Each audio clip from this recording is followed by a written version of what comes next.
de l'école du sabbat annexe de l'église Zoreb. Nous espérons que vous avez passé une bonne semaine, quelles que soient les difficultés que vous avez pu rencontrer, quels que soient les moments de joie, quels que soient les moments difficiles.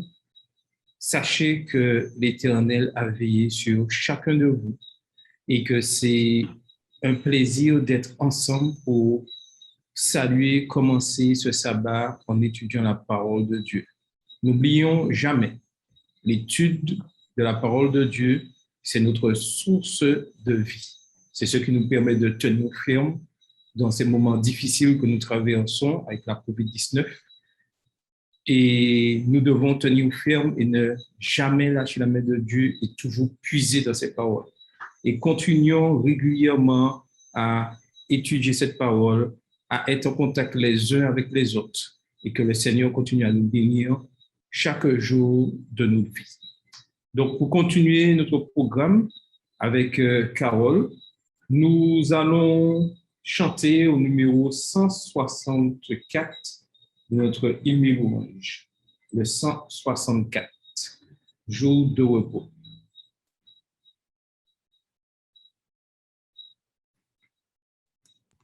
Bonsoir à tous, j'espère que vous allez bien, que vous avez passé une excellente semaine sous le regard de Dieu.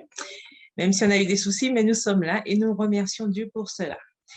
Donc, nous allons chanter ensemble, comme d'habitude. Vos micros sont fermés, mais vous chantez avec moi au numéro 164. On y va?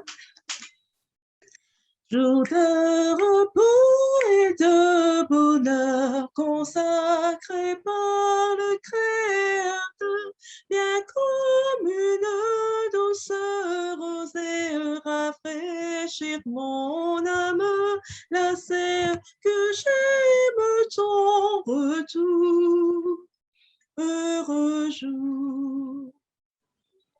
Au jour de calme, mon esprit retrouve la paix qu'il chérit, où je fuis les soins de la terre pour chercher Dieu par la prière. Oui, j'aime ton retour, heureux jour.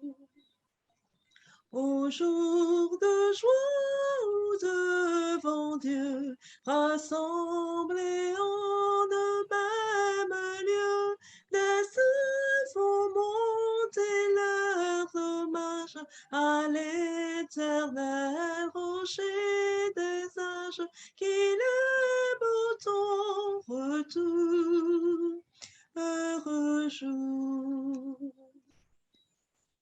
Jour béni pour le pèlerin, les fatigués du chemin, ils trouveront un pur délice du repos des cieux, les prémices que j'aime ton retour, heureux jour.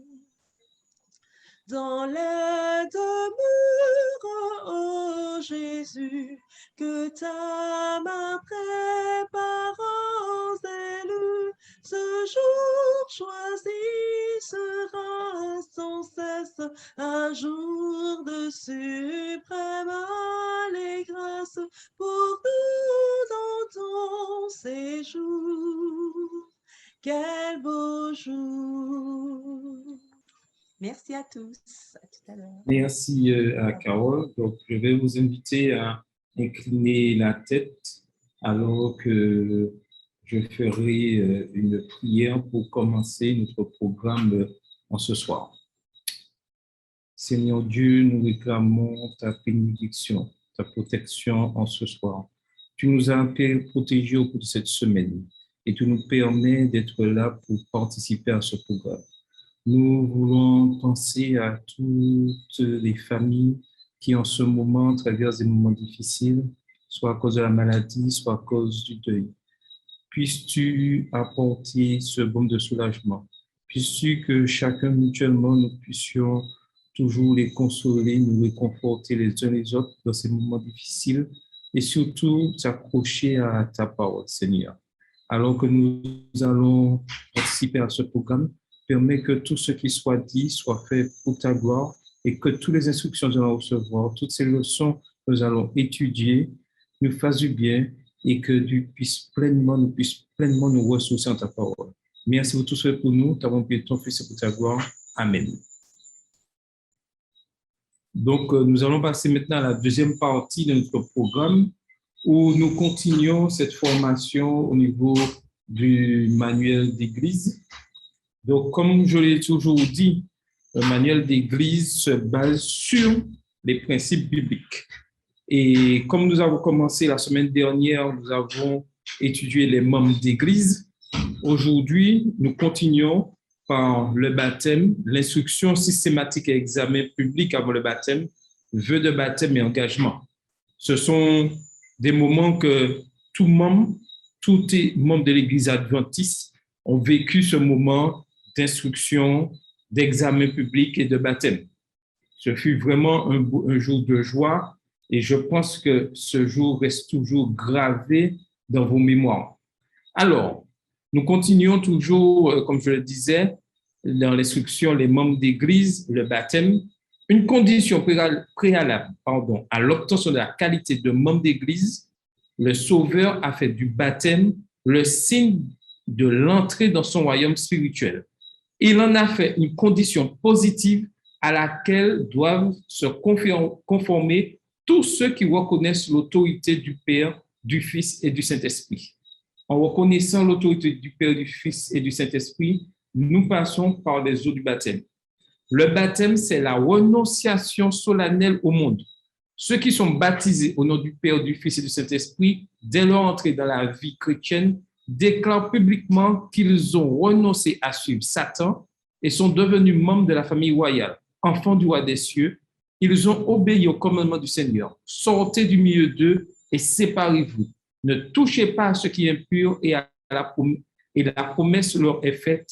Je vous accueillerai, je serai pour vous un père et vous serez pour moi des fils et des filles. 2 Corinthiens 6, versets 17 et 18. Et tout ceci est extrait du livre Témoignages pour l'Église, volume 2, les pages 453 et 454. C'est par le baptême que les nouveaux membres sont introduits dans l'Église. Pour devenir membre de l'Église adventiste du 7e jour, il faut passer par les eaux baptismales ou la profession de foi.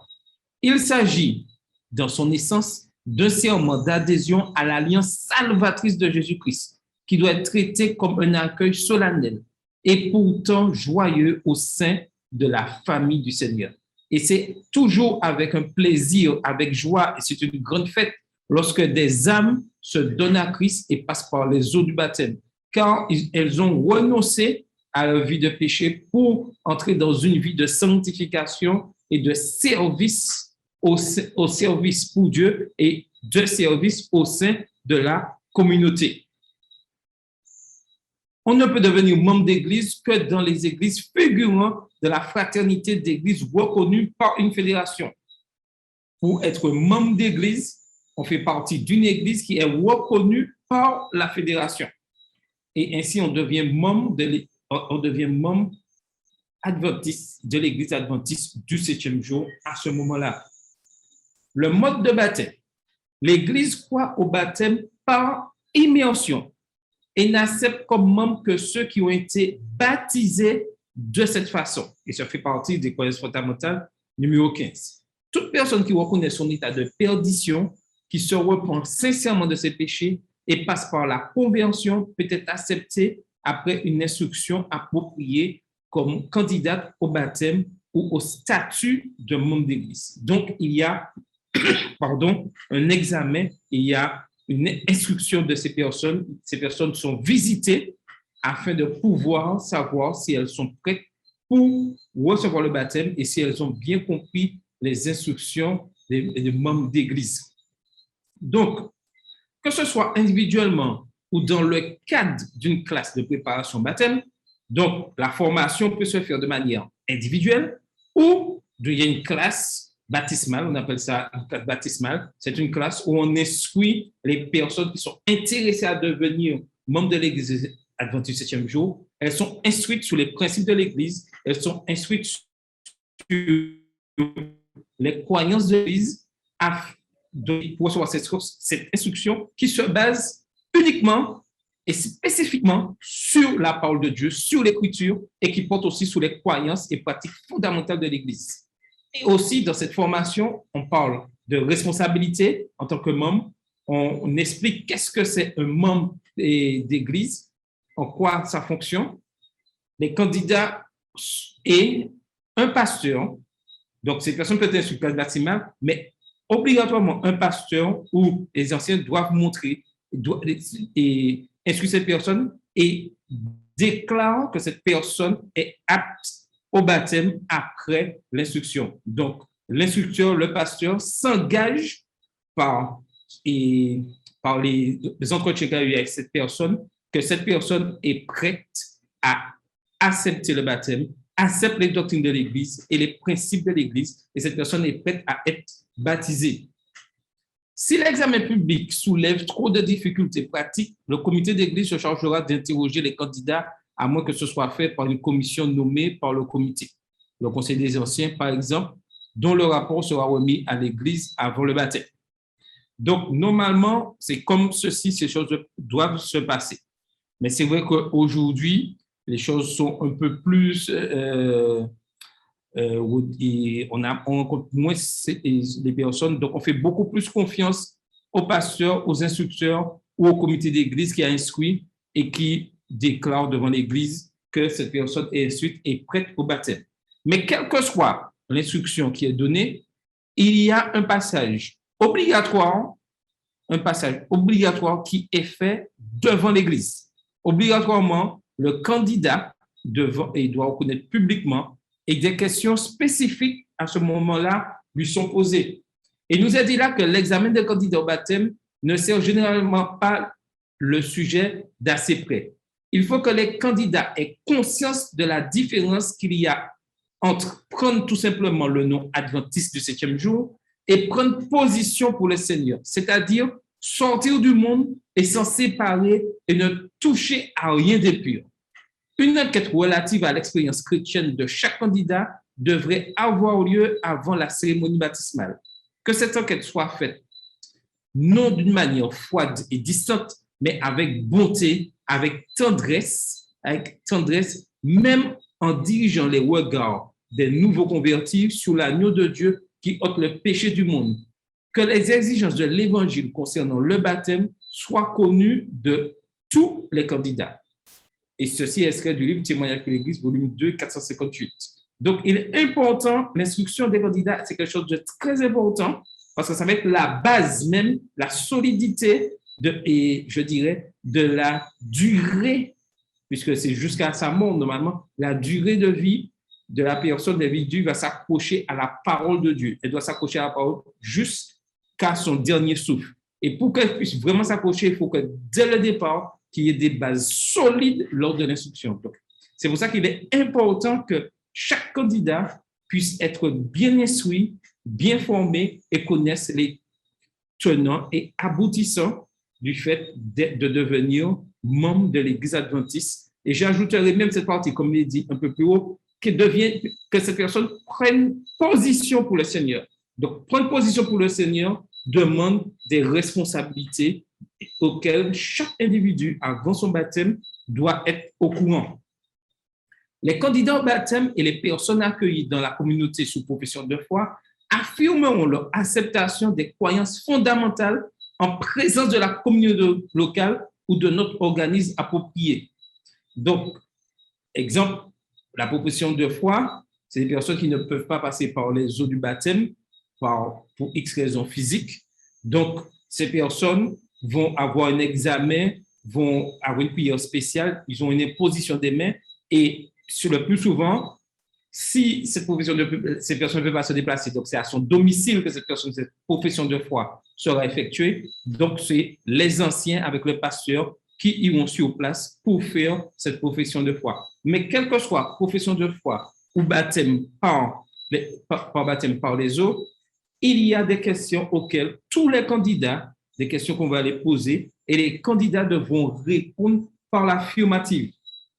Le pasteur ou l'ancien doit poser au candidat les questions suivantes, auxquelles ils répondront soit en indiquant verbalement leur assentiment, soit en levant la main, soit par toute autre méthode appropriée correspondant à la culture locale.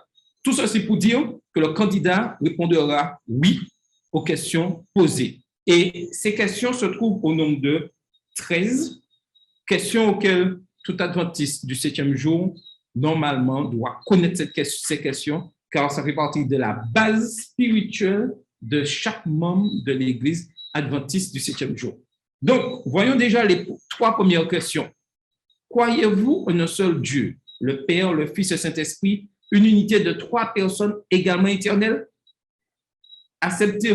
Deuxièmement, acceptez-vous la mort de Jésus-Christ au calvaire comme sacrifice expiatoire pour vos péchés et croyez-vous que par la grâce de Dieu, au moyen de la foi, en son sang versé, vous êtes sauvés du péché de sa conséquence? Troisième question, acceptez-vous Jésus-Christ comme votre Seigneur et votre Sauveur personnel et croyez-vous que Dieu en Christ a pardonné vos péchés et vous a donné un cœur nouveau et renoncez-vous au mauvais chemin de ce monde?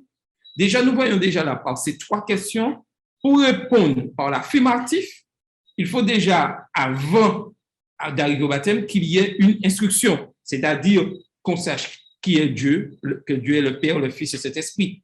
Il faut que nous puissions savoir, que le candidat puisse connaître qui est Jésus-Christ et pourquoi il est mort sur le calvaire. S'il ne sait pas pourquoi Jésus est mort sur le calvaire, il ne peut pas répondre à cette question, à la deuxième question, favorablement. C'est pour ça qu'il est important que chaque candidat, chaque néophyte ait eu ce moment d'instruction et il est important au niveau de nos communautés que nous puissions vraiment remettre en place la classe baptismale. Et aujourd'hui, nous avons beaucoup de moyens, je dirais, technologiques, la classe baptismale n'est pas obligée de se dérouler au temple.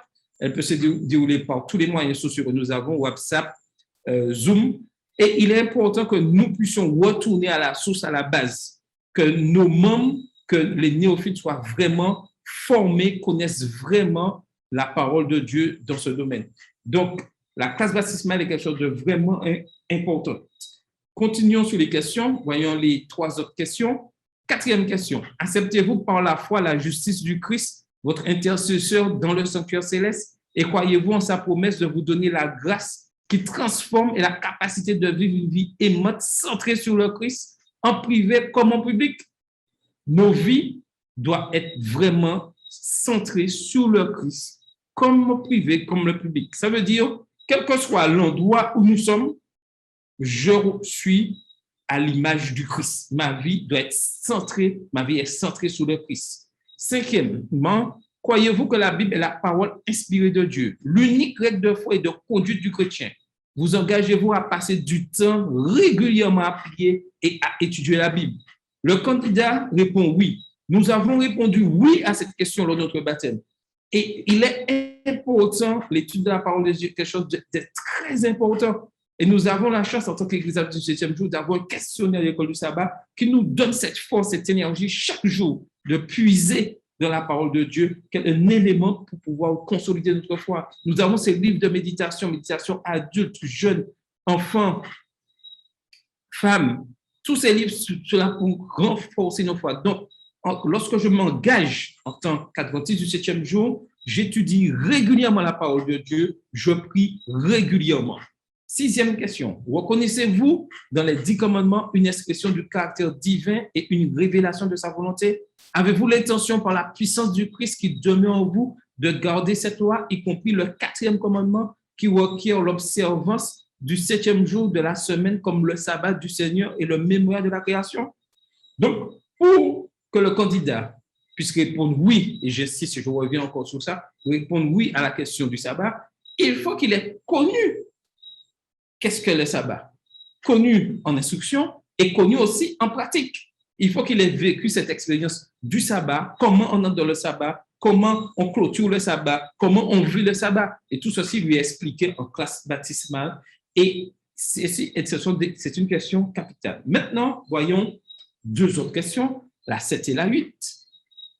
Attendez-vous le prochain retour de Jésus, la bienheureuse espérance, où ce qui est mortel revêtira l'immortalité? en vous préparant à rencontrer le Seigneur, voulez-vous témoigner de la bonté de son salut en utilisant vos talents pour amener à lui des êtres humains afin de les aider à se préparer pour son apparition glorieuse?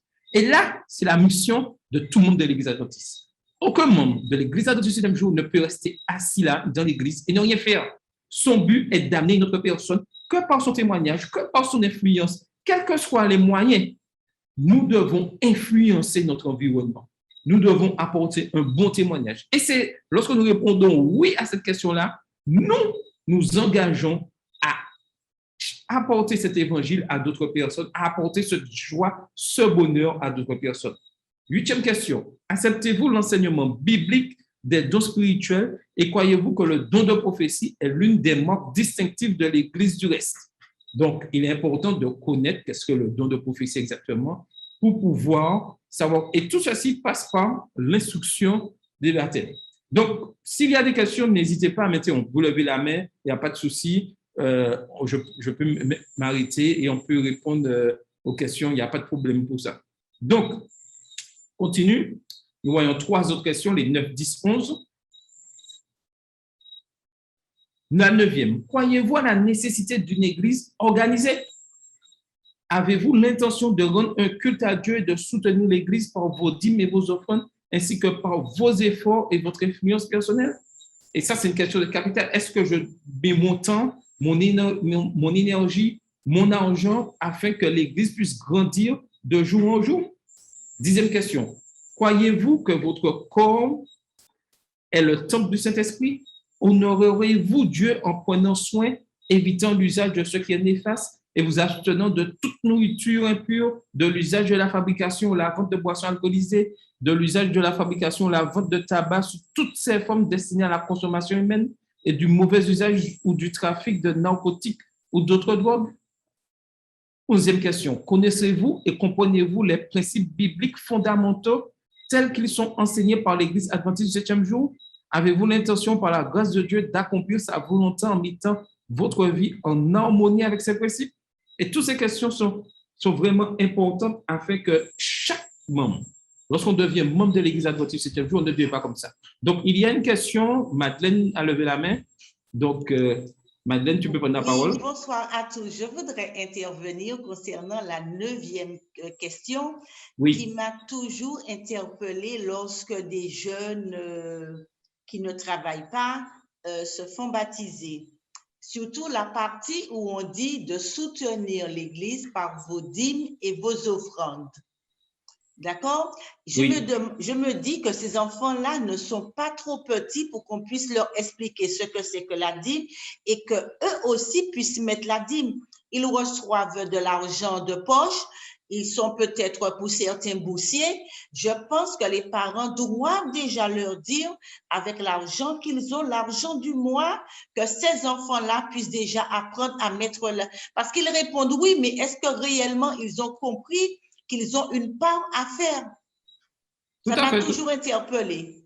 Tout à fait. Il est important, et ça, tu notes ça très bien, puisque j'ai eu l'occasion d'instruire des jeunes 11 ans, 12 ans, mais qui ne travaillent pas encore. Mais, comme tu le disais, quel que soit l'argent qu'on reçoit, on les fait comprendre dès tout petit, l'argent de poche, de mettre les 10% de la dîme, de mettre une partie en offrande régulièrement. Et c'est là important aussi, je m'adresse aussi aux parents de vos enfants, même s'ils ne sont pas encore membres de l'Église, dès tout petit, il faut apprendre aux enfants à qu'est-ce que c'est la dîme, qu'est-ce que l'offrande, pour qu'ils aient cette habitude. Et une fois qu'ils seront grands, ils ne perdront pas cette habitude. J'ai répondu à toi, Madeleine, c'est bon? Parce que même si c'est 50 centimes que l'enfant met dans l'enveloppe comme dîme, même si c'est 1 euro qu'il met dans la dîme, l'enfant saura que j'ai reçu de l'argent de poche, j'ai ma part à faire. Ça ne m'appartient pas. Le 10e ne m'appartient pas.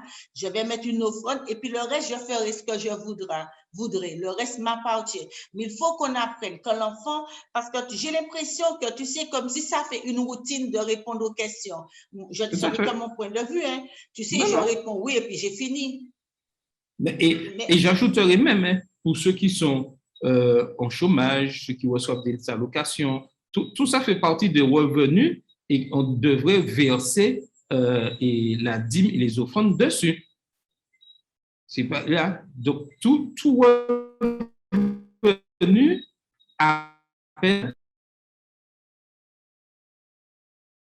Coupé. Oui, tout ça fait partie des principes de l'Église adventiste du 7e jour. Donc, il est important de mettre l'accent et de comprendre cela. Au niveau 9, c'est tous nos revenus, nous devons en retirer la dîme et les offrandes. Donc, s'il n'y a pas de questions, je continue. Nous arrivons aux deux dernières questions. Acceptez-vous l'enseignement du Nouveau Testament au sujet du baptême par immersion? Et désirez-vous recevoir ce baptême pour exprimer publiquement votre foi en Jésus et dans son pardon de vos péchés? Là, c'est là au niveau du baptême.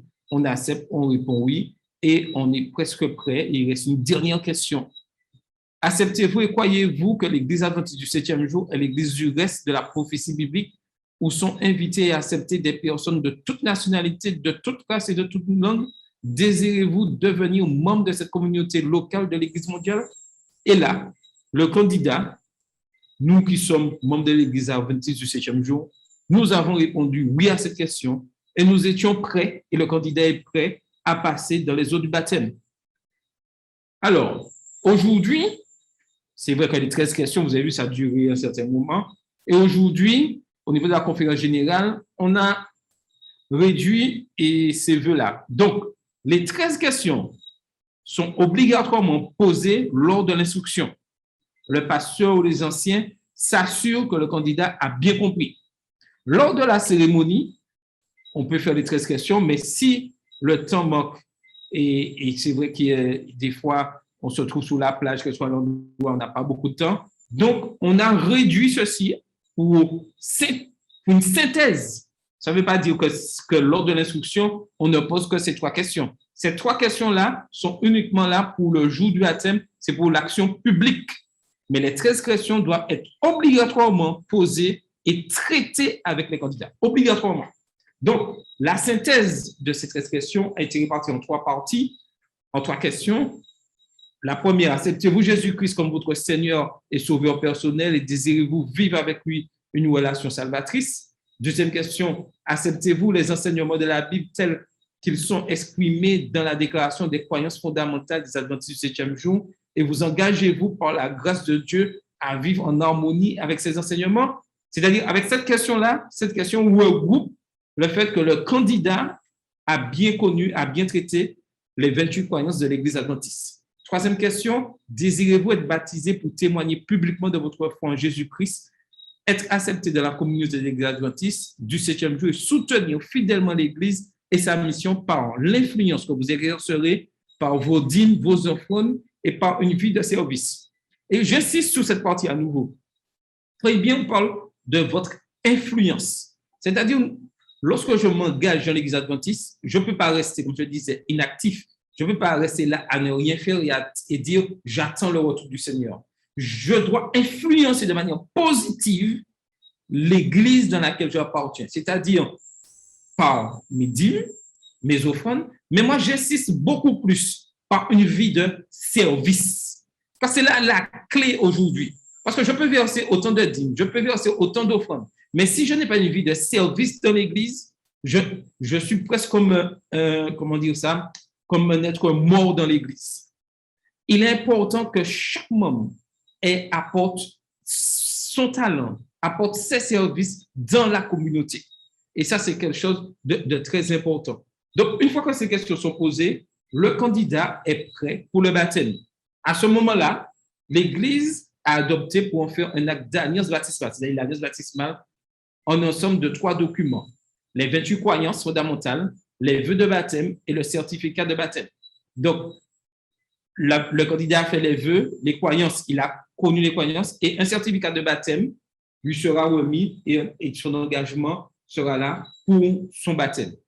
Un exemplaire imprimé de cet acte d'alliance, c'est-à-dire sur le certificat, il y a les 13 questions, le certificat de baptême et d'engagement étant dûment rempli doit être remis à tous ceux qui sont reçus au sein de l'Église par baptême.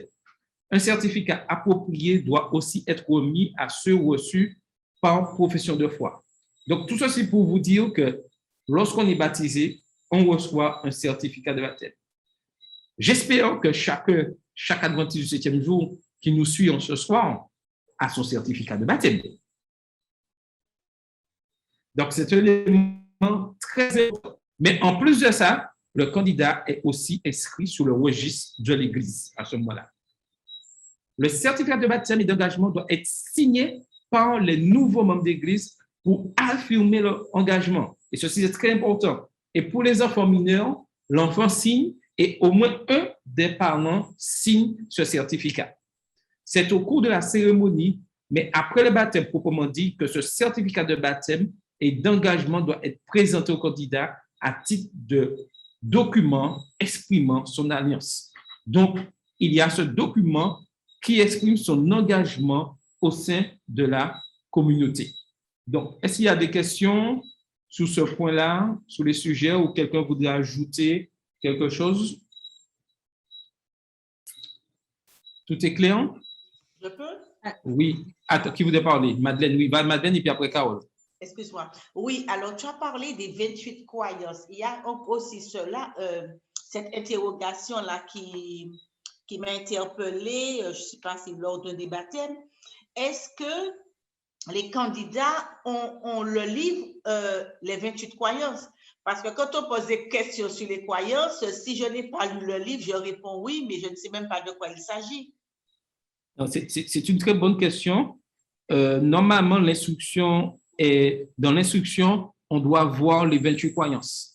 Donc, le candidat, soit il achète le livre, soit on lui prête le livre, mais tout est fait pour, normalement, qu'il connaisse ces 28 croyances à l'avance.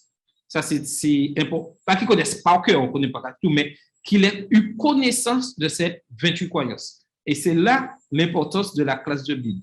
Il est important aujourd'hui que nous puissions retourner à cette base de la classe de Bible, parce qu'on a remarqué, malheureusement, et il faut le dire les choses telles qu'elles sont, que l'instruction au niveau des 28 croyances n'est pas assez approfondie et certains candidats, malheureusement, après 1 temps, 2 temps, quittent l'Église facilement parce que la base n'a pas été solide.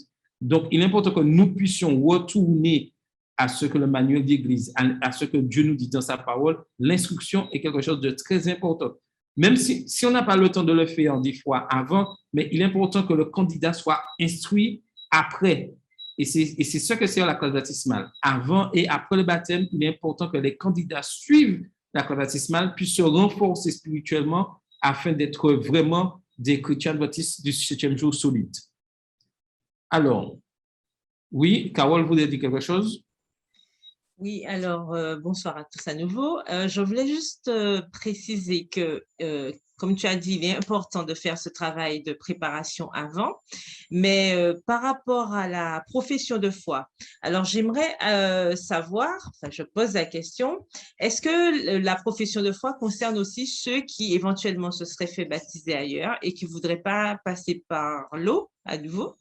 Ou est-ce qu'absolument il faut passer par l'eau? Ça, c'est ma première question, juste pour éclairer. Et puis, au cas où on aurait perdu son certificat, à qui il faut s'adresser? Alors, pour la première question, la profession de foi, je ne vais pas répondre aujourd'hui parce que vendredi prochain, si Dieu veut, nous parlerons de la profession de foi. Donc, il faudrait attendre vendredi prochain pour écouter qu'est-ce que la profession de foi exactement. Alors, pour le certificat de baptême, donc, il faut se rapprocher de l'église à laquelle on a été baptisé. Parce que l'église, lorsqu'on a le certificat, on est inscrit sous le registre. Donc, ça, c'est demandé, on a perdu. Et l'église, la secrétaire d'église, le comité d'église peut donner l'autorisation de faire un duplicata. Si vous n'avez pas, et l'église, vous n'avez pas de trace où vous avez été baptisé lors de baptême au niveau d'une école, etc., là, il faudra se rapprocher de la fédération auquel qui va vérifier que votre nom soit inscrit. Si on ne trouve pas de traces, quel que soit l'endroit, puisque vous êtes membre d'église, vous êtes inscrit à l'endroit, l'église à laquelle vous êtes fera un duplicata de ce certificat de baptême, car aucun membre ne peut être ni transféré, ni, je dirais, mis sur un registre s'il n'a pas été baptisé, s'il n'a pas reçu un certificat de baptême. Donc, soit on se rapproche de l'Église, soit on se rapproche de la fédération et on vous remettra un duplicata au niveau du certificat. Je réponds à la question. Y a-t-il d'autres questions? Je voulais juste préciser par rapport à ce que tu viens de dire qu'il est important d'avoir son certificat ou une preuve en tout cas qu'on est adventiste du 7e jour, parce que quel que soit là où on va dans le monde, et c'est ce qui fait aussi notre force en tant que dénomination, c'est qu'on a les mêmes valeurs. Donc, on peut toujours présenter, si on veut participer à quelque chose ou prouver notre appartenance, c'est important d'avoir cette carte d'identité, entre guillemets. Voilà. OK. Alors, Madeleine, vous voulez ajouter quelque chose ou tout est clair? Oui, non. Et j'ai vu qu'à Horeb, je sais que ça se pratique, il me semble, en métropole, dans certaines églises. J'ai vu que depuis quelque temps à Horeb, nous avons un registre de baptême et ça, je trouve que c'est une très belle initiative parce que le candidat, lui, met une petite pensée, le pasteur ou les pasteurs qui ont été là pour le baptême signe et ça fait un bon souvenir et ça fait là aussi un double, comment je peux dire ça? Là encore, on a une double preuve que la personne s'est fait baptiser dans telle ou telle église, à quelle date? Ça, je trouve ça très, très intéressant. Je sais que dans certaines églises, on donnait quelque chose d'autre, mais à Horeb, j'apprécie ça. Donc, je ne sais pas si c'est un truc qui est, comment je vais dire, qui est réglementaire ou pas réglementaire, mais je trouve que c'est une très bonne chose parce que ça permet non seulement d'avoir une trace, mais la personne qui adhère à l'église, qui entre dans l'église, se sent réellement membre pleinement de cette église puisqu'elle a été reçue, on l'a fait signer. Donc, c'est quand même quelque chose de très important pour quelqu'un qui vient d'une autre dénomination et qui reçoit le baptême. Tout à fait. Donc, aussi, hein, ça, c'est au niveau du principe, le certificat. Mais il y a plusieurs cultures, plusieurs endroits au niveau des églises adventistes. On organise, il y a des fêtes, il y a un repas fraternel. Bon, avec la COVID-19, le repas fraternel, c'est beaucoup plus compliqué maintenant. Mais des églises organisent, il y a un registre, il y a des cahiers, il y a des fêtes de repas, etc. Tout ce qui, je dirais, qui est bon pour accueillir, je dirais, le nouveau membre est bienvenu. Il n'y a pas de souci sur ça. Donc, chaque fédération, chaque union peut ajouter, compléter pour que le membre soit vraiment bien. Mais j'insiste sur cette partie-là. Il est important que la classe baptismale puisse se faire avant et aussi après. Et c'est très important. Il est important que nous puissions retourner aux sources de la classe baptismale afin que nos membres, et nous-mêmes aussi, même si nous avons des années, il est bon que nous puissions retourner à la classe baptismale afin de pouvoir continuer à nous former. Donc, je disais, la semaine prochaine, si Dieu veut, nous verrons toujours dans le chapitre les membres d'église, l'acceptation des candidats par vote sous réserve de l'accomplissement du baptême, accueil de membres inconnus de la communauté, rebaptême, profession de foi, et là on va répondre à la question posée, et transfert de membres. Donc, j'invite chacun toujours à continuer à étudier, à se former, et il est très important aussi que nous puissions nous ressourcer dans les 28 croyances régulièrement afin que nous ayons une foi solide et vraiment solide en Christ. Donc, merci à tous pour votre participation. Donc, maintenant, nous allons passer au bulletin missionnaire avec Corinne. Bienvenue, Corinne. Est-ce que Corinne m'entend? Le micro de Corinne est fermé. Bonsoir, oui. Corinne. Bonsoir tout le monde. Bonsoir, Charles. Vous me voyez, vous m'entendez? C'est à toi, c'est bon, il n'y a pas de souci. Alors, bonsoir à tous. Alors, je suis en charge du bulletin pour ce soir et nous sommes avec les réfugiés de la division nord-américaine. Le bulletin s'intitule « Un ange à la station-service ». Alors, Lumpi regardait avec perplexité le labyrinthe confus des autoroutes autour et au-dessus d'elle dans la ville américaine de Chicago. Elle n'avait aucune idée de la façon de trouver son mari. Elle a regardé les 4 enfants assis dans la voiture et s'est demandé ce qu'il fallait faire ensuite. Alors, le couple était arrivé des États-Unis en tant que réfugié du Laos. Le Laos est un pays d'Asie du Sud-Est. Et ils avaient traversé le pays en voiture avec leurs 6 enfants pour trouver du travail. En quittant Sacramento, en Californie, la famille a d'abord parcouru 2250 km pour se rendre à Grand Island, pardonnez mon anglais, dans le Nebraska, où ils avaient entendu parler d'une usine qui embauchait des personnes ayant une connaissance limitée de l'anglais. Mais à leur arrivée, ils ont appris que les postes étaient pourvus et que l'entreprise n'embauchait plus. Ils étaient là, au milieu des États-Unis, avec 6 enfants, sans maison, sans emploi et avec un anglais limité. Pour compliquer les choses, Lampi n'osait pas conduire sur les routes américaines.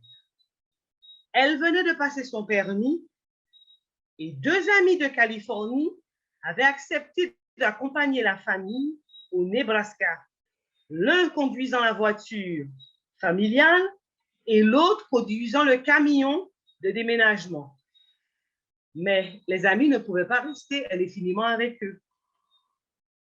Appelant toutes les personnes auxquelles ils pouvaient penser pour obtenir des conseils, Lampi et son mari ont finalement entendu parler d'une éventuelle opportunité d'emploi à Holland, dans le Michigan, à une distance de 1200 km.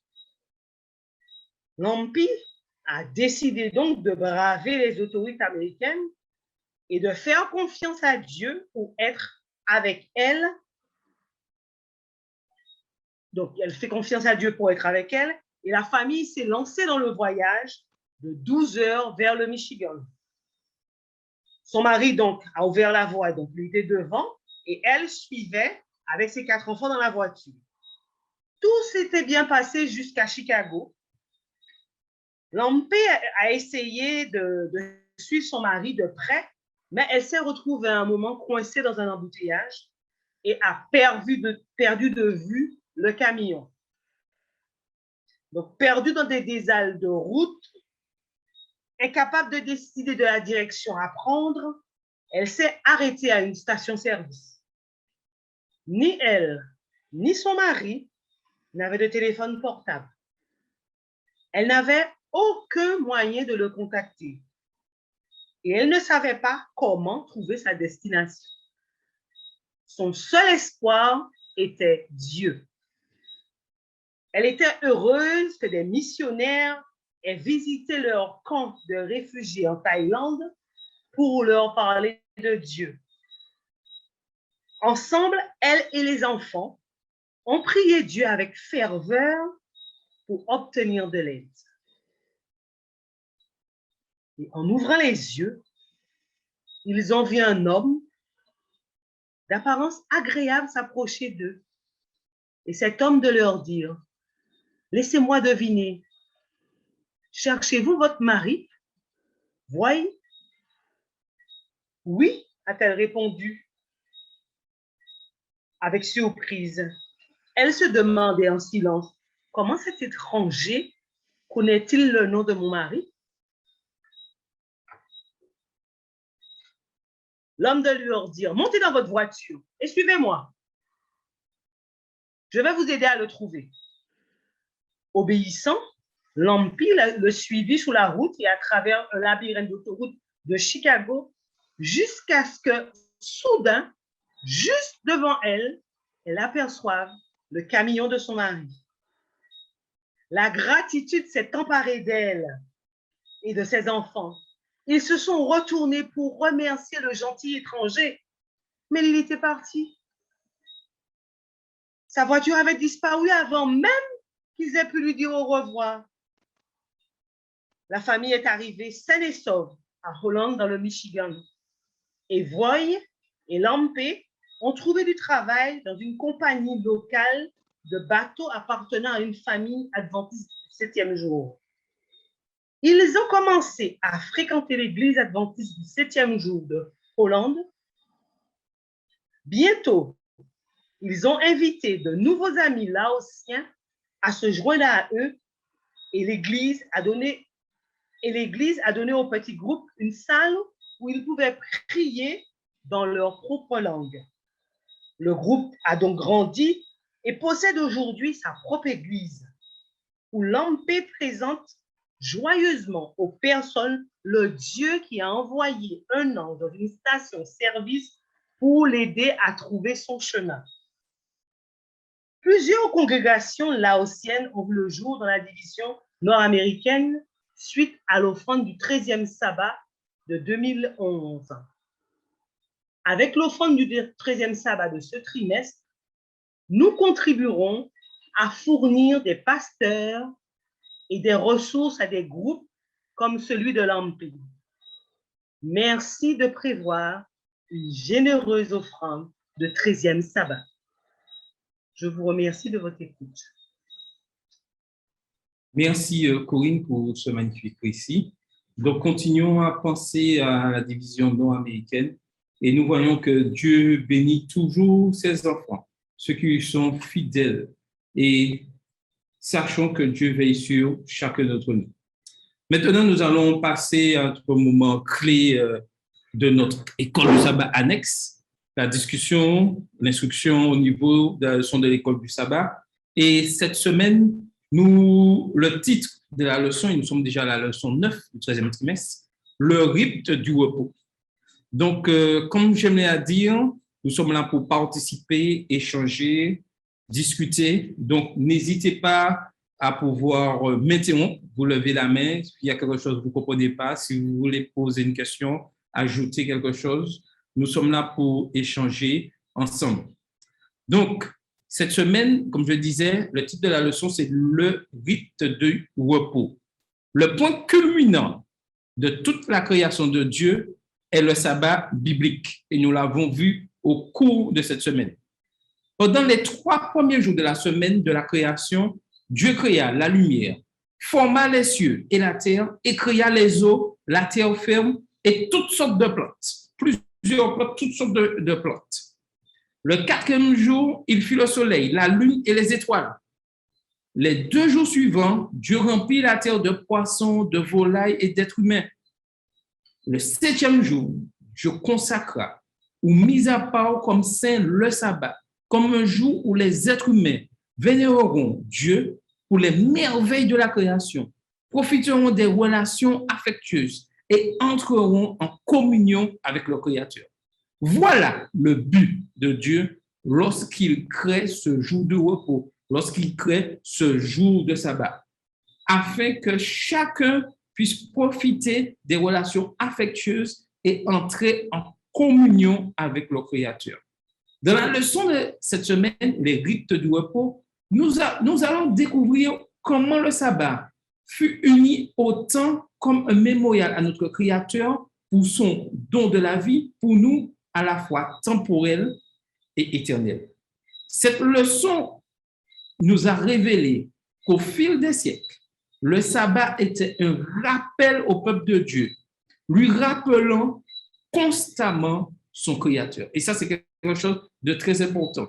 Comprendre que cela est là pour nous rappeler constamment notre Créateur. Si le sabbat était fidèlement gardé à chaque génération, il n'y aurait pas d'athée, d'agnostique ou d'humaniste laïque. Alors, qu'est-ce que vous pensez de cette citation-là?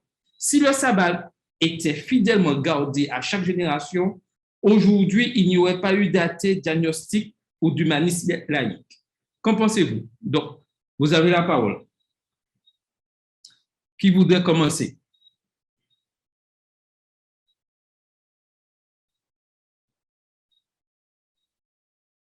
Alors, qui vous... Oui, Carole. Alors, j'espère que les autres vont avoir aussi, vont donner leur avis, mais je voulais dire par rapport à ça, je suis d'accord avec cette citation dans le sens où, effectivement, sachant que le sabbat est le mémorial de la création, donc aussi une reconnaissance que Dieu est amour, oui, certes, mais que Dieu est le créateur, que c'est lui qui a tout fait. Donc, il est évident que si tout le monde si on avait tous gardé le sabbat, c'est sûr que de génération en génération, c'est sûr que ça aurait été une vérité qu'on ne pourrait pas changer, ça aurait été immuable et ainsi, c'est sûr que d'année en année, de siècle en siècle, c'est sûr qu'aujourd'hui, tout le monde aurait au moins reconnu l'existence de Dieu. Ça, je pense, ça c'est mon opinion. Je pense que c'est ainsi, les hommes auraient reconnu qu'il y a ce Dieu créateur et il n'y aurait pas eu les athées, les agnostiques et tout ce qui s'ensuit. OK, donc je continue. Le sabbat parle d'un Dieu qui nous a créés, qui est préoccupé par nous et qui prend soin de nos besoins quotidiens. Donc, il est important de comprendre ça. Le sabbat parle d'un Dieu qui nous a créés, qui est préoccupé par nous et qui prend soin de nos besoins quotidiens. À savoir que Dieu s'intéresse à tout ce que nous faisons. Tout ce que nous faisons, Dieu s'intéresse. Si nous sommes joyeux, Dieu s'intéresse à notre joie. Si nous avons des ennuis, Dieu s'intéresse à nos ennuis. C'est-à-dire qu'il est toujours là. Il suffit que nous puissions vraiment l'accepter pleinement, nous laisser guider par lui, l'appeler lorsque nous sommes en difficulté, l'appeler lorsque nous sommes joyeux, c'est-à-dire constamment être en contact avec lui. C'est aussi un rappel de la puissance de Dieu à délivrer. Oui, avec Dieu, nous avons cette certitude que Dieu va nous délivrer, il nous a délivrés du péché et qu'il nous délivrera de nos souffrances, quel que soit le moment auquel il doit choisir, soit immédiatement, soit un peu plus tard, soit lorsqu'il reviendra. Mais Dieu nous délivre d'une chose principale, il nous délivre du péché. Et nous devons avoir cette certitude et avec le sabbat, ce jour de repos, si nous avons tendance à l'oublier, le sabbat nous rappelle que nous avons un Dieu aimant et qui est toujours à notre écoute, toujours là pour nous aider et il nous donne ce jour de repos afin que nous puissions vraiment nous reposer de tous nos soucis, de tout. Le Tout-Puissant Créateur délivra Israël de la servitude d'Égypte et peut nous délivrer de la servitude des habitudes pécheresses qui nous asservissent. Et ça, c'est dans le monde que nous vivons, c'est la réalité. Mais nous avons cette certitude que Dieu veut nous délivrer de ces habitudes pécheresses. Le sabbat, nous nous reposons dans la bénédiction de celui qui nous a créés, celui qui nous a rachetés, celui qui nous sanctifie et celui qui revient pour nous. Vous voyez le terme? Celui qui nous a rachetés, il nous sanctifie et c'est lui qui revient pour nous. Donc, nous devons être vraiment pleinement joyeux, pleinement reconnaissants de ce que Dieu a fait pour nous. Le sabbat est l'oasis du repos céleste dans le désert desséché de notre monde frénétique et séculaire. Et nous savons tous ce que ça représente un oasis dans le désert, c'est-à-dire dans le désert, il n'y a pas d'eau. Et là, lorsqu'il y a l'oasis, c'est l'eau, c'est-à-dire le réconfort, le soulagement. Lorsque les hommes qui sont dans le désert rencontrent un oasis, je peux vous dire qu'ils sont pleinement heureux. Donc, dans ce monde desséché, nous avons l'occasion d'avoir une pause, d'avoir un soulagement, d'avoir ce moment de plénitude, de paix que Dieu offre à chacun de ses enfants. L'émerveillement impressionnant de l'espace parle d'un Dieu tout-puissant qui est le créateur de l'univers. Alors, Frank Borman était le commandant de la première équipe spatiale à voyager au-delà de l'orbite terrestre. Regardant la Terre vers le bas, à 402 336 km de là, Borman transmit par radio un message citant Genèse 1, verset 1. Au commencement, Dieu créa les cieux et la terre. Il expliqua plus tard, j'avais un énorme sentiment qu'il devait y avoir une puissance plus grande que n'importe lequel d'entre nous, qu'il y avait un Dieu qui avait effectivement un commencement. Beaucoup des plus grands penseurs de ce monde furent tellement émerveillés par l'incroyable conception, la complexité, l'ordre et l'immensité de l'univers qu'ils développèrent une foi solide en Dieu. Et là, nous voyons un homme qui est allé dans l'espace, qui voit et qui découvre quelque chose. Et son seul constat, c'est de dire qu'il y a un Dieu qui a créé tout ça. Que tout ceci ne peut pas venir comme ça. Il constate et reconnaît qu'il y a un Dieu qui a créé tout ça. Ma question là, maintenant, serait, qu'est-ce qui nous empêche aujourd'hui de reconnaître vraiment qu'il y a un Dieu qui a créé tout ça? Qu'est-ce qui nous empêche aujourd'hui de comprendre réellement qu'il y a un Dieu qui a créé tout ça? Donc, si quelqu'un veut donner son avis, raconter une expérience, dire ce qu'il pense, vous avez la parole. Donc, il est important, non, il n'y a personne, oui, je disais, donc il est important que nous puissions comprendre qu'il y a un Dieu qui a créé tout l'univers et que c'est lui qui a la maîtrise de toutes ces choses. Et ça, c'est très important dans notre, je dirais, croissance spirituelle.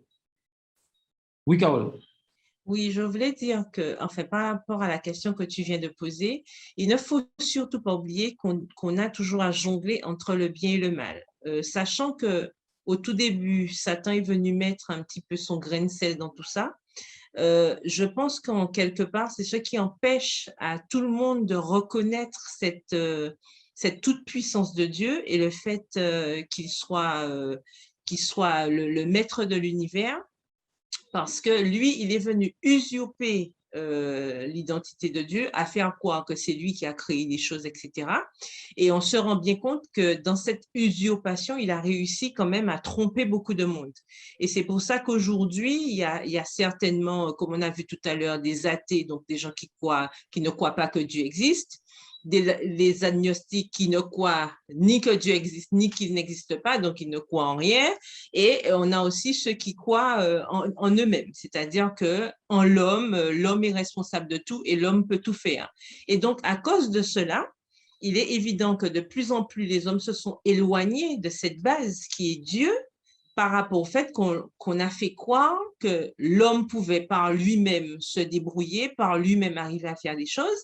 Et il arrive que certains pensent même qu'ils ont créé des choses, alors qu'en fait, on ne crée pas.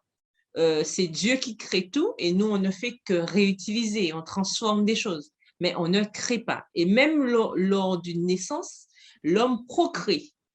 On ne crée rien du tout. Donc, je pense que c'est par rapport à tout ça que beaucoup de personnes oublient complètement que c'est Dieu, en fait, qui a pu être l'auteur de tout ce qui nous entoure. Et même lorsque les choses nous paraissent un petit peu inadéquates, il faut se rappeler que c'est Dieu qui a tout créé, mais que le malin, malheureusement, est venu pour tout déformer. OK. Donc, permettez-moi de vous donner quelques exemples vraiment que vous allez comprendre là où je veux en venir. La plupart des grandes figures qui façonnèrent l'entreprise scientifique depuis le début étaient de fervents croyants. Des gens comme Copernic, qui découvrirent que le Soleil et non la Terre est le centre de notre système solaire. Isaac Newton, qui révéla la loi de la gravité. Blaise Pascal, qui inventa la première calculatrice. James Maxwell, qui formula les lois de l'électromagnétisme. Tous étaient des chrétiens qui estimaient que l'étude de la nature ne remettait pas en cause leur foi, mais la renforçait plutôt. Genèse 1, verset 1 dit, et le fondement, je dirais, de l'écriture. Au commencement, Dieu créa les cieux et la terre. Au commencement, Dieu créa les cieux et la terre. Le mot hébreu pour créer dans ce passage est bara. Il se réfère à quelque chose que Dieu a fait. Il se réfère à quelque chose que Dieu a fait. Ce verbe hébreu est toujours lié à l'activité créatrice de Dieu. Dieu a la capacité, il a le pouvoir impressionnant de créer quelque chose à partir de rien. Et c'est ce que Carole nous disait tout à l'heure. Dieu parle et la terre vient à l'existence. Voilà la réalité. Dieu parle et la terre vient à l'existence. Il parle et la terre est recouverte de verdure. Il parle et les arbres et les fleurs fleurissent. Il parle et le soleil, la lune et les étoiles existent instantanément. La puissance infinie de Dieu, pour avoir une petite idée de comprendre tout cela, pour avoir une petite idée de la puissance illimitée de Dieu, considérons un seul objet dans les cieux. Je prends comme exemple un seul objet. S'il fallait prendre, ça serait, il y a plusieurs exemples. Mais je prends l'exemple du soleil. Dieu a-t-il créé le soleil? Bien sûr, il écrit largement dans Genèse 1, versets 14 et 16, raconte l'histoire de Dieu créant deux luminaires pour présider dans les cieux, le soleil pour présider le jour et la lune pour présider la nuit. Nous existons sur l'une des planètes qui tourne autour du soleil. Le soleil produit plus d'énergie en une seconde que toute l'énergie produite par les humains dans toute l'histoire. Pour montrer l'importance.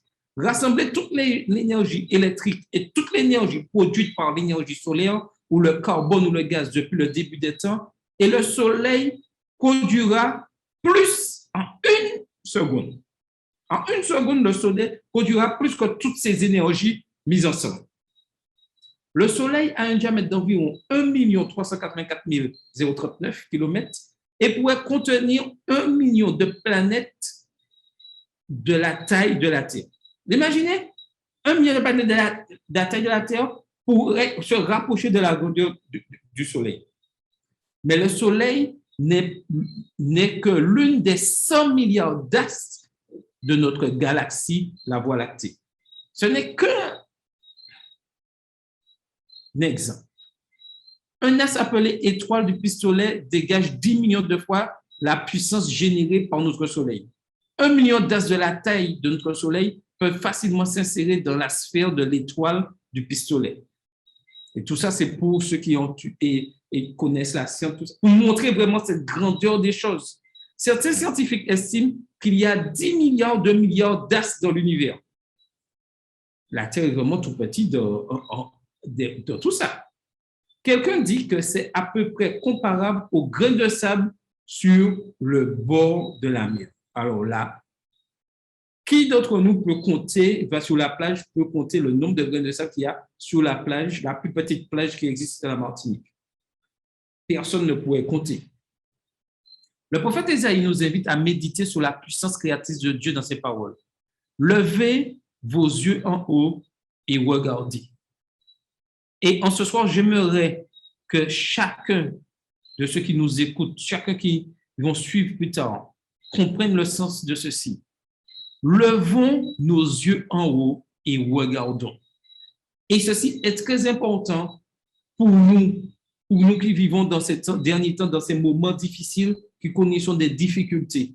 Levons nos yeux en haut et regardons ce que Dieu fait chaque jour pour nous.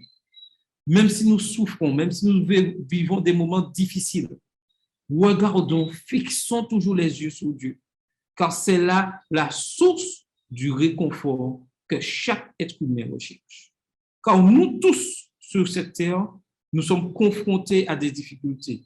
Nous tous, nous devons et nous ferons face à de grandes difficultés. Ce qui fera la différence, c'est notre relation, la manière que nous aurons nos relations avec Dieu, la manière que nous aurons regardé en haut ce que Dieu peut faire pour chacun d'entre nous. Est-ce que quelqu'un voudrait ajouter quelque chose, compléter ou poser une question avant que je puisse avant de continuer? Je voulais juste ajouter à tout ça que c'est justement parce que cette invitation de lever nos yeux en haut, si on garde ses yeux là-haut, ça nous permet de reconnaître encore plus cette toute-puissance de Dieu, ce Dieu créateur, et ça nous permet de mieux appréhender ce repos qu'il nous invite à avoir. On a vu en tout début de trimestre ce repos, de déposer sur lui tous nos soucis, d'adopter son joug en fait. Et aussi là, on voit justement quand on parle du sabbat, qui est ce repos vraiment dans le temps, lorsque nous avons conscience de la grandeur de Dieu en fait, qu'on ne peut même pas imaginer, ça nous dépasse. On comprend mieux justement cette notion du sabbat qui nous invite à garder et à observer. Mais je pense que nous en parlerons un petit peu plus tout à l'heure. Sûrement. Alors, qui a créé ces choses? Qui fait marcher en ordre leur armée? Il les appelle toutes par leur nom, par son grand pouvoir et par sa force puissante. Il n'en est pas une qui fasse défaut. Ésaïe 40, verset 26. Le sabbat du 7e jour est un mémorial éternel, un signe éternel, un rappel perpétuel de l'incroyable puissance créatrice de notre Dieu. Et ça, nous devons comprendre ça. L'importance du sabbat, c'est un mémorial éternel, un signe éternel, un rappel perpétuel de l'incroyable puissance de Dieu. À la fin de la semaine de la création, Genèse 2, verset 3 déclare « Ainsi furent achevés les cieux et la terre et toute leur armée. » Dieu acheva au 7e jour son œuvre qu'il avait faite, et il se reposa au 7e jour de toute son œuvre qu'il avait faite. Dieu bénit le 7e jour, et il le sanctifia, parce qu'en ce jour, il se reposa de toute son œuvre qu'il avait créée en la faisant. Dieu ne se reposa pas parce qu'il était fatigué. Il se reposa et prit plaisir en la beauté et la majesté du monde qu'il avait fait. Il se reposa pour nous donner l'exemple. Dieu agit constamment par l'exemple et il se repose pour montrer à sa créature ce qu'il y a à faire, ce qu'il faut faire. Dieu nous donne son exemple. Et Dieu sait ce que vraiment nous avons besoin. Et il est important pour nous, adventistes du 7e jour, important pour nous, chrétiens, important pour nous, ceux qui désirent et connaître qui est Dieu, important pour ceux même qui n'y croient pas, d'avoir ce jour du repos. Car l'être humain, l'organisme réclame toujours, constamment, un moment de repos. Dieu sait pourquoi il créa ce jour afin que l'être humain puisse se reposer. Le sabbat est une pause hebdomadaire pour louer celui qui nous a fait, pour le remercier pour la créature que nous sommes. Alors que nous adorons Dieu le sabbat, nous ouvrons nos cœurs pour recevoir la bénédiction spéciale qu'il plaça en ce jour, qui n'a été placée en aucun autre jour. Il n'y a pas d'autre jour. C'est ce jour-là spécifique, le sabbat. Tout autre jour ne correspondrait pas au plan de Dieu. Je ne peux pas dire, bon, pour vos plaisirs, donc le sabbat pour moi, ça sera le mardi, ça sera mon jour de repos. Parce que sur mon emploi du temps, sur le travail, ça fait bien, mardi, jour de repos, ou le vendredi, veille de week-end. Non, c'est le sabbat, samedi, qui est le jour choisi par Dieu pour que les hommes se reposent, que tous ceux qui ont décidé de suivre Dieu. Nous avons un créateur qui est vraiment attentionné, qu'il prend soin de chacun de ses enfants. Le sabbat nous rappelle que nous ne sommes pas des orphelins cosmiques sur un globe rocheux. Non, nous sommes des enfants de Dieu identifiés par ce nom. Il nous pointe vers un créateur qui nous a créés avec un but et qui nous aime trop pour nous abandonner quand nous dérivons. Le sabbat nous rappelle celui qui nous donne toutes les bonnes choses de la vie. Constamment nous rappelle toutes les bonnes choses de la vie que Dieu nous a données, nous rappelle notre Créateur qui est Dieu. La bienveillance de Dieu est illustrée par le miracle de la manne pendant le sabbat. Et nous avons vu ça au cours de la leçon de cette semaine où le peuple d'Israël dans le désert a connu vraiment, je dirais, cet acte, ce moment solennel du sabbat. 2 fois plus de manne tombait les vendredis. 2 fois plus de manne tombait les vendredis. La manne ne tombait pas le jour du sabbat. Le jour du sabbat, pas de manne. Si les Israélites ramassaient une quantité de manne supérieure à ce qu'ils ne pouvaient manger n'importe quel autre jour de la semaine, à part le vendredi, cela se gâtait. Et nous avons vu que l'incrédulité de certains allait prendre le double, mais le lendemain, la manne était gâtée. Donc, ne pouvait pas être mangée. Mais le vendredi, la manne qui était gardée pour être mangée le jour du sabbat ne se gâtait point. Et Dieu avait dit au peuple, le vendredi, tu prendras en double, car le sabbat, c'est le jour du repos. Et toujours, des Israélites incrédules, des fois que nous sommes, n'ont pris qu'une bouchée, qu'une partie, et n'ont pas pris en double, et se sont retrouvés le samedi sans rien, puisque Dieu avait dit, le sabbat, c'est le jour du repos, le vendredi, vous prendrez le double, et le samedi, il n'y aura pas de manne. Mais des incrédules, toujours, refusèrent, mais ils comprirent la leçon, et je peux vous dire que les autres semaines, les autres vendredis, ils ont pris le double. L'adoration pendant le sabbat, pendant ces 40 années d'errance au désert, rappelait aux Israélites un Dieu créateur, un Dieu bienveillant. Alors, ma question, avant de continuer, pour vous, est-ce que le sabbat vous montre réellement que Dieu est un Dieu créateur, est un Dieu bienveillant?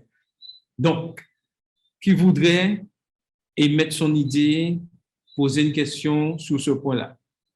Avons-nous cette certitude que le sabbat, nous voyons vraiment l'action de Dieu, un Dieu créateur et bienveillant? Alors, est-ce que quelqu'un voudrait dire quelque chose?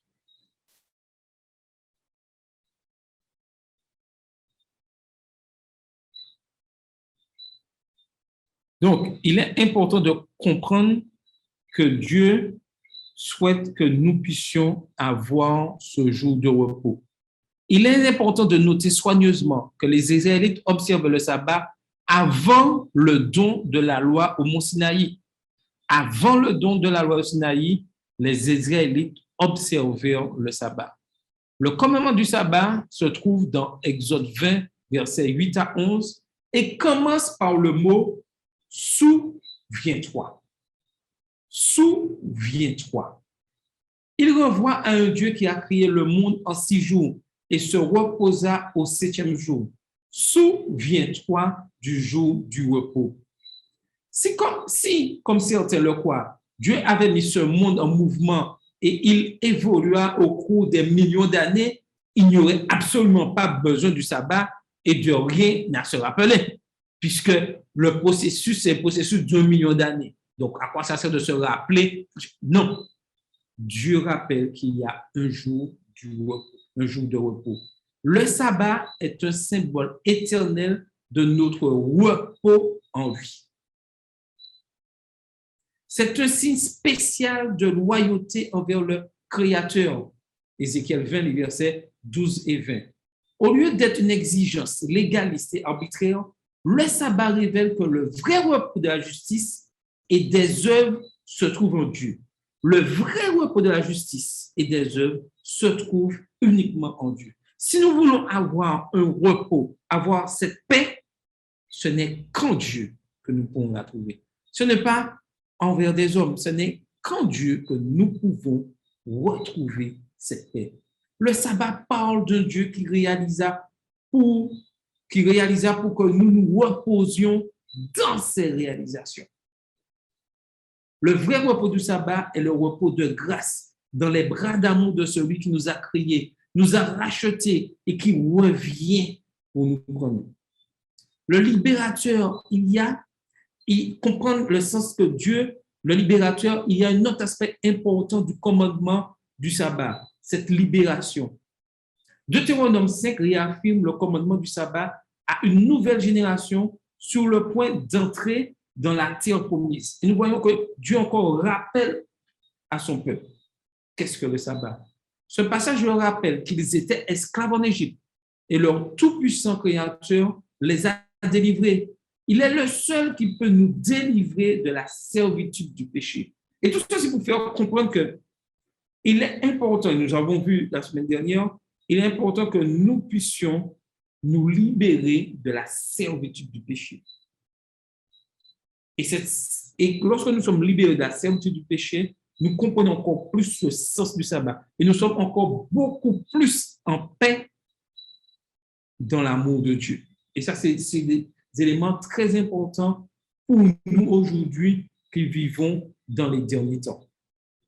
Il est le seul à pouvoir briser les chaînes qui nous lient. Et c'est vrai que des fois, nous nous sentons enchaînés, mais c'est Dieu seul qui a ce pouvoir de briser les chaînes qui nous lient. Il est le seul qui peut nous délivrer des griffes du péché. C'est là le message du sabbat. Un créateur tout-puissant qui veut recréer nos cœurs. Et je répète ceci, un créateur tout-puissant qui veut recréer nos cœurs. La question aujourd'hui à laquelle nous sommes chacun interpellés de manière individuelle, voulons-nous réellement que nos cœurs soient recréés dans l'amour de Dieu? Cette question, c'est une question individuelle pour chacun d'entre nous, afin que nous puissions vraiment comprendre ce sens du repos. Qu'est-ce que le sabbat? Il est important de laisser le Créateur recréer nos cœurs. Sachant que Dieu ne force personne, que chacun est libre de ses actes, mais Dieu lance cet appel à nous à chaque instant. Chaque sabbat, il renouvelle cet appel afin que nous puissions comprendre l'alliance qu'il veut faire avec nous. Dieu veut recréer nos cœurs. Alors que nous considérons l'application pratique du sabbat dans notre propre vie, je vais vous poser quelques questions afin que nous puissions réfléchir, discuter et comprendre bien l'importance de ce jour du repos. Quand nous pensons au repos du sabbat, qu'est-ce qui nous vient à l'esprit? En quoi le concept de repos du sabbat est-il significatif pour chacun d'entre nous? Alors, j'aimerais que quelqu'un puisse répondre à ces questions ou se lancer, comprendre, expliquer ce qu'il ressent dans ce concept de repos du sabbat. Qu'est-ce que cela signifie pour vous, ce concept de repos du sabbat? Donc, vous avez la parole. Allô? Oui? Oui. Bonsoir à tous. Bonsoir, oui. Oui, alors je voudrais dire que Isaïe 58 nous dit qu'à propos du sabbat, il nous dit ceci: retire ton pied pendant le sabbat pour ne pas faire ta volonté, mais ma volonté. Donc, autrement dit, ce 5 jours que Dieu a mis à part, nous ne devons pas faire du n'importe quoi, mais nous devons vraiment être en repos, faire la volonté de Dieu. Ça voudrait dire que ce que je fais pendant la semaine, le jour du sabbat, ce jour sacré que Dieu a mis à part, doit être tout à fait différent pour moi. Ce que je regarde, ce que je dis, la façon de m'habiller, tout doit être différent parce que c'est le jour réservé à Dieu. C'est un jour à part, c'est un jour qui doit être différent où je ne dois pas faire ce que moi je veux, mais ce que Dieu attend de moi. Ouais. Oui, mais j'ai une question un peu piège, un peu piège. Cela voudrait-il dire le reste des jours, je fais ce que je veux? Non, pas du tout. Pas du tout. Si tu es en relation, si Jésus habite en toi, ce n'est pas seulement le sabbat, mais toute la semaine. Nous sommes d'accord. C'était juste pour alimenter le débat. Non, c'est juste pour montrer que le sabbat, c'est vraiment un jour à part, un jour différent que les autres jours. Mais ça ne veut pas dire que pendant la semaine, on n'est plus en relation avec Dieu, et puis pendant le sabbat, on devient un petit agneau et que tout change. Non, pas du tout. Ouais. OK. Carole? Oui, donc je voulais dire en lien avec ce que Codile vient de dire, effectivement, le sabbat, de toute façon, et on l'a revu cette semaine, le sabbat se prépare toute la semaine. Donc, en fait, le 7e jour, tout comme la création, pour la création du 1er au 6e jour, c'était le sabbat, c'était vraiment la résultante de tout ce qui a été créé avant. Pour nous aussi, pendant la semaine, le sabbat, c'est un aboutissement de cette semaine-là. Ce n'est pas une coupure et puis on reprend ses vieilles habitudes, etc. C'est tous les jours de la semaine qu'on doit préparer le sabbat. Et c'est pour ça que quand le sabbat arrive, ça doit être un moment attendu. On ne doit pas être surpris le jour du sabbat, mais ça doit être un moment attendu afin que nous puissions passer ce moment particulier avec Dieu, puisque tout le reste de la semaine, et j'abonde dans le sens de ce qu'elle vient de dire, on dit, tout le reste de la semaine, de toute façon, nous sommes enfants de Dieu. On n'est pas enfants de Dieu que le sabbat. Donc, le sabbat doit être pour nous le résultat de ce que nous avons eu pendant la semaine. Et c'est justement ce que nous allons vivre pendant la semaine qui va nous permettre de plus ou moins vivre un sabbat épanoui. Parce qu'on peut vivre le sabbat comme un fardeau ou comme vraiment un moment agréable passé avec Dieu. Donc, justement, c'est la semaine qui prépare cela. Et je voulais ajouter aussi que quand on parle dans la question du concept du repos du sabbat, c'est vrai que des fois, on a l'impression que c'est le sabbat qu'on veut faire tout ce qui est spirituel. Et ça, c'est peut-être une habitude que nous avons, que nous devons aussi perdre, parce qu'on a l'impression que les 24 heures passent et ah ben tiens, à quel moment j'ai passé un petit moment avec Dieu? Très peu en fait, parce qu'il y a réunion de ceci, rassemblement de cela. Enfin, on a l'impression que tout doit être placé le sabbat parce qu'on a cette idée que c'est ce jour-là seulement qu'on a pour faire des choses. Or, on peut aussi mettre des réunions pendant la semaine. On n'est pas obligé de tout mettre le jour du sabbat. Et ça, je pense que ça pousse à une certaine réflexion au niveau de l'organisation du sabbat parce qu'on a souvent l'impression que quand on a fini le sabbat, on est encore plus épuisé pour reprendre la semaine que quand le vendredi de la semaine précédente est arrivé. OK. Quelqu'un veut ajouter quelque chose? Non?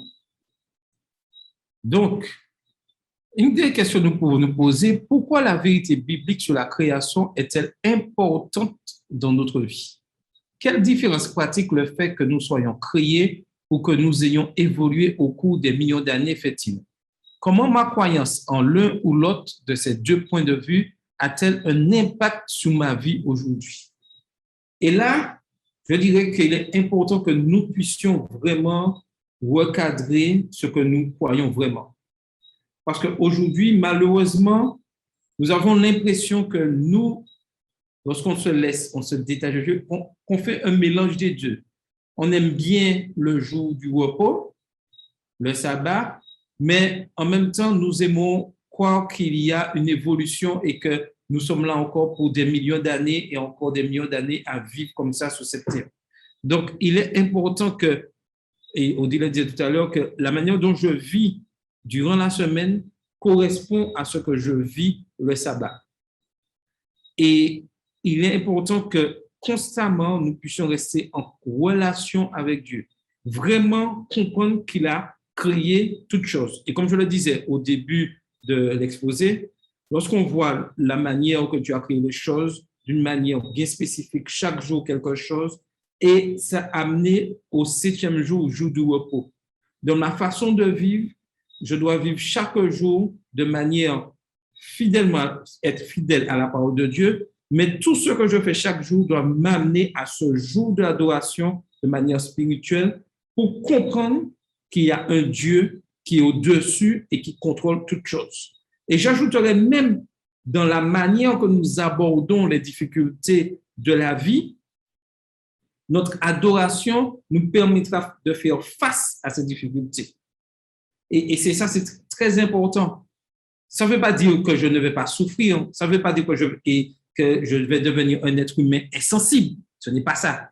C'est-à-dire que dans ma souffrance, je sais que je peux m'approcher et qu'il y a un Dieu, et qu'il y a Dieu, je dirais plutôt, qui est là et qui va me délivrer quand il le voudra. Et ceci me permettra de faire face aux difficultés de meilleure manière que ceux qui ne croient pas.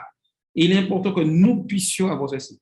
Donc, nous allons tous souffrir, nous connaissons tous la souffrance, mais c'est notre façon d'adorer le jour du sabbat, durant la semaine qui nous amène le sabbat, qui va faire cette différence dans notre relation avec Dieu. Alors, est-ce que quelqu'un voudrait ajouter quelque chose? Avant que je puisse continuer, passer à la dernière question. Oui, il y a Philippe qui a levé la main. Tu peux ouvrir ton micro? J'ai vu ta main. Voilà, tu m'entends là? Oui, on t'entend très Voilà, bien. Oui. alors, en t'écoutant là, cet instant-là, j'écoutais là, effectivement, quand on analyse les choses, je pense que le fait de la semaine, nous croyons que nous sommes, et c'est un mode de vie. Moi, je dis c'est un mode de vie. Nous vivons un mode de vie, c'est-à-dire que chaque jour, nous dépendons de Dieu. Chaque jour nous permet de voir que c'est Dieu qui est le créateur. Et permettez-moi de vous raconter que des fois, lorsque vous regardez et lorsque nous travaillons de dimanche à vendredi, nous trouvons la semaine est longue, et nous attendons le 7e jour. Et vous savez que lorsque nous, nous, nous les gens nous regardent et que ce soit au travail, on voit qu'il doit y avoir la différence, que nous sommes dépendants de Dieu. Et la façon que nous allons vivre, c'est le fait que la façon que nous allons vivre va démontrer qu'il y a un créateur qui est dans le ciel, qui s'occupe de nous. Et comme tu as dit, que nous sommes sujets à la souffrance, mais le fait que nous sommes sur la terre, les gens vont voir qu'il y a un Dieu qui nous soutient. Demain, qui soutient toutes choses par sa parole, il soutient l'être humain. Et c'est là qu'on va voir que lorsque le sabbat arrive, le sabbat arrive, ce sera un soulagement. Et c'est pour ça que dans le titre de la leçon, le rite, ça veut dire que quand j'entends rite, ça veut dire que chaque jour suffit sa peine. Chaque jour suffit sa peine. Et je pense que ces leçons nous permettent de comprendre que c'est Dieu qui est au-dessus de toute chose, que notre dépendance est à lui. Merci. Oui, merci. OK. Oui, nous sommes d'accord. Il n'y a pas de problème. Quelqu'un d'autre voudrait ajouter quelque chose? Oui, je voudrais juste ajouter que nous voyons toute l'importance de la relation avec Dieu qui est très important, car une chose est sûre, de nous-mêmes, nous ne pouvons rien faire. Si nous observons le sabbat, c'est grâce à Dieu. Avec notre nature pécheresse, pour pouvoir observer le sabbat, il faut vraiment que Dieu habite en nous et c'est Dieu qui nous permet d'observer le sabbat. Tout à fait. Nous sommes tout à fait d'accord. OK, donc je passe à la dernière question. Avez-vous déjà pensé au sabbat? Avons-nous pensé déjà au sabbat comme un signe de délivrance? Pourquoi cette vérité biblique est-elle importante? Le sabbat parle du fait de se reposer en un Dieu qui pourvoit à tous nos besoins. La manne qui descendait du ciel illustre ses provisions quotidiennes. Comment cette idée du sabbat fait-elle une différence dans nos vies? Et ça, c'est très important, comprendre que le sabbat est un jour de délivrance. C'est-à-dire que même dans ma souffrance, le fait d'être dans le sabbat, même si j'ai mal physiquement, même si j'ai mal psychiquement, savoir que Dieu a créé, il m'a créé et il me donne ce jour du repos doit me permettre de m'extraire, je dirais, entre guillemets, m'évader, pouvoir vivre, commencer à vivre cette promesse, cette espérance que Dieu nous a faite qui reviendra nous chercher. Voilà un sens important, comprendre ce jour de délivrance. Oui, Carole? Oui, et par rapport à ce que tu dis aussi, je pense que cette notion de délivrance aussi intervient lorsque nous comprenons que ce moment de sabbat doit être vraiment un moment mis à part.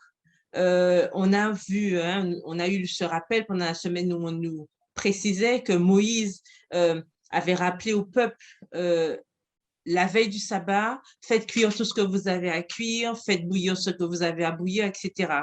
Et on peut se poser la question aujourd'hui, est-ce qu'on se rend compte vraiment de l'importance justement de couper avec tout ce qui est séculier le jour du sabbat? Parce que vraiment, des fois, quand on entend des choses, qu'on observe des choses, on se demande vraiment si tous nous avons compris l'importance justement de cette coupure. Je me rappelle, en tout cas, quand j'étais plus jeune et tout, ben, quand le sabbat arrivait, on sentait hein, que c'était on sentait que c'était le sabbat parce que tout était déjà prêt, on n'était pas en train de s'affairer à autre chose. Très tôt, on était déjà dans une position et on attendait le coucher du soleil, etc. Et c'est vrai qu'avec la vie trépidante que nous avons aujourd'hui, on se demande est-ce que tout ça n'est pas un petit peu perdu? Est-ce que mon petit truc continue à bouillir alors que le soleil est couché? Est-ce que j'ai un dernier petit repassage à faire? Est-ce que j'ai tout ce travail séculier que je suis en train de faire alors que le sabbat est déjà là? Donc, il faut qu'on comprenne, et je pense que la leçon aussi mettait l'accent là-dessus, de ce côté coupé du quotidien. C'est-à-dire que ça doit être vraiment un moment exceptionnel qui est introduit dans notre rythme de vie. Et ça doit être quelque chose de vécu comme un moment particulier. Je dois sentir que je suis dans le sabbat. Et ça, c'est important parce que je pense que si dans la parole de Dieu, on a ces exemples avec la manne, avec tous ces principes que l'Éternel avait donnés à Israël à l'époque, je pense que ça vaut aussi pour nous aujourd'hui de comprendre que vraiment c'est un moment tellement spécial que même au niveau de la nourriture, au niveau de tout, ça doit vraiment être quelque chose de suffisamment particulier pour que, un, je puisse l'attendre chaque semaine, et deux, pour que lorsque je vis ce sabbat, que je puisse vraiment ressentir quelque chose de spécial pour entamer cette nouvelle semaine dans l'attente de l'autre sabbat. Et on pourrait vraiment se poser la question, puisqu'on a comment cette idée du sabbat fait-elle une différence dans ma vie? Il faut vraiment que je comprenne que le sabbat, c'est un signe particulier et que je dois vivre ça de manière aussi particulière. Et c'est où on a l'importance de cette relation personnelle qu'on doit avoir avec Dieu régulièrement pour pouvoir vivre ce moment de manière que ça puisse me permettre de grandir spirituellement. Et lorsqu'on vit le sabbat, c'est vrai comme il faut, c'est vrai que les aléas de la vie aussi, on les vit différemment. Et c'est pour ça que c'est important de vraiment mettre l'accent dessus. Oui, et j'ajouterai le titre de la leçon avec le rythme du repos. C'est-à-dire que le jour du sabbat, je n'arrive pas là comme ça, le jour du sabbat, je dis c'est le jour du sabbat, et puis j'ai ma relation avec Dieu. Non, durant toute la semaine. Et c'est pour ceci, au niveau que l'Église adventiste a mis en place l'étude de la leçon de l'école du sabbat quotidienne. C'est-à-dire chaque jour, j'étudie la parole de Dieu, j'écoute ce qu'il me dit, et le jour du sabbat, je comprends encore mieux ce que Dieu a pour moi et je me repose tout en approfondissant sa parole. Et c'est pour ça que j'insiste énormément en tant qu'adventiste du 7e jour, en tant qu'étudiant de la parole de Dieu. Ce n'est pas le samedi que j'étudie la leçon et je fais tout. C'est depuis toute la semaine, chaque jour de la semaine, je prends un moment pour prier, je prends un moment pour étudier, je prends un moment pour méditer la parole de Dieu afin de comprendre ce qu'il veut pour moi, afin que lorsque j'arrive dans ce jour du repos, que je sois pleinement délivré de tout ce qui m'oppresse, tout ce qui m'a oppressé durant la semaine, afin que je puisse être en relation avec Dieu. Et nous verrons encore plus, je dirais, cette importance du sabbat la semaine prochaine. Et vous voyez, il y a 2 leçons pour bien comprendre l'importance du sabbat dans le repos. Si nous voulons être vraiment être en repos, être en paix, il est important que nous puissions mettre le sabbat au centre de nos activités. Oui, Carole. Et pour ajouter aussi que le sabbat, et nous l'avons aussi revu cette semaine, c'est aussi un moment pour passer du temps en famille. Parce qu'il est important pour nous parce que c'est vrai que des fois dans la semaine, on n'a pas tout le temps de passer plus de temps ensemble. On se voit peut-être quand on a la famille avec des enfants, etc. Mais le sabbat aussi permet d'avoir ce rassemblement, ce moment de partage avec la famille. On est tous rassemblés et avec Dieu, on peut aussi partager des moments de qualité durant ces heures du sabbat. Donc, il ne faut pas oublier aussi que c'est un moment où nous pouvons aussi non seulement passer du temps avec Dieu, mais aussi, on peut aussi passer du temps avec Dieu en famille. Et ça aussi, c'est une notion que nous avons revue cette semaine pour montrer l'importance et tout ce que peut apporter justement ce jour de sabbat. Toute l'importance qu'il y a à s'arrêter, que ce soit au niveau du rythme qu'on a au niveau de la famille, parce que chacun a ses activités, on a nos emplois du temps, mais le sabbat permet d'accorder tous ces emplois du temps parce qu'on peut enfin se retrouver ensemble. Et ça aussi, c'est quelque chose de très intéressant et qui permet aussi de souder la famille, puisque ce sont des moments de qualité de partage que nous pouvons, qui peuvent nous servir à renforcer nos liens, non seulement nos liens familiaux, mais aussi nos liens spirituels. Oui, mais j'ajouterais que certes, le sabbat, c'est mon famille, mais il faut quand même prendre du temps en semaine d'avoir ce culte de famille qui va nous amener à avoir ce moment de qualité le jour du sabbat. Et ça, c'est quelque chose de très important. Et je vais vous laisser avec cette réflexion en examinant la leçon de cette semaine. Que pensez-vous qu'Ellen G. White voulait dire de la déclaration suivante?